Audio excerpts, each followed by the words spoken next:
بعض النساء تعدل قبيلة أحسن من 10 رجال.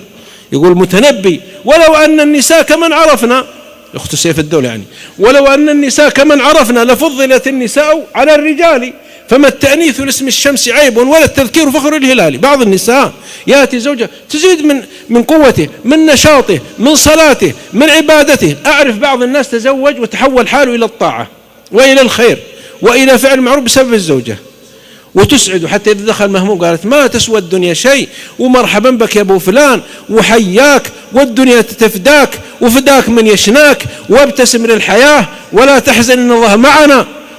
وبخلاف بعضهم تطلع لك الضغط والسكري والجلطة، وتقتلك قبل ما تموت، وتنهي حياتك تماما، وتجمع لك المشاكل اللي في الحارة وفي الحي وفي المدينة. تجي له مصلبة وإلى همهم ماشي. قالت: انفجرت الاسطوانة في آل فلان، هذه واحدة. والثاني قالت: مات آل فلان وسقط ولد في البير. وش صارت؟ قالت: ما شفت البنت، حسبي الله عليك، خليته لأن نقلناها المستشفى. وش اللي حصل؟ قالت: ابنك حسبي الله ينتقم منك هذا اليوم، ابنك مصاب أضراس وأسنان ولها شهر، وتجمع قائمة مشاكل إلى أن تموت أنت وتنتهي من الحياة الدنيا. فهذه بعضهم رحمة وبعضهم نقمة، مصيبة من الله سبحانه وتعالى. وبعض الرجال أيضا مثلهم، لا أظن أن نحن نتحامل. بعض الرجال والله أنه يسوى سعادة. تقول عائشة في الصحيح: قيل لها: كيف يدخل عليكم رسول الله صلى الله عليه وسلم؟ قالت: كان يدخل ضحاكا بساما صلى الله عليه وسلم. شوف هموم العالم عليه صلى الله عليه وسلم، كل هموم العالم، هموم الأمة، زكاة الأمة، خطبة الأمة، إفتاء الأمة، الإصلاح في الأمة، الدعوة، الجهاد، الهجرة، التضحية، ويدخل بساما ضحاكا. تدخل عائشة في المطبخ. وش مطبخ الرسول صلى الله عليه وسلم؟ ترى غرفة في طرفها شوي موقد.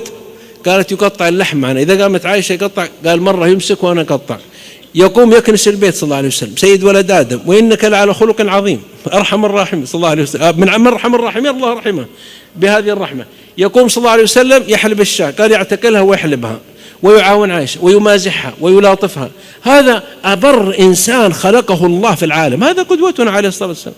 يعني إنك إذا دخلت تبهج: السلام عليكم يا أم فلان، صبحكم الله بالخير، امدح كل شيء. ترى المرأة تحب تمدح شيء، امدح الملاعق، امدح السكاكين، امدح الفصفص، امدح الحنبص، سووا قصائد في الجوز والفستق. وش هذا؟ سبحان الله، ربنا ما خلقت هذا باطل سبحانك. وإذا أقبلت هي ومثلا تخوف 4 من الجن، قول: ما شاء الله، سبحان الذي خلق، يا شمس الضحى، يا بدر الزمان.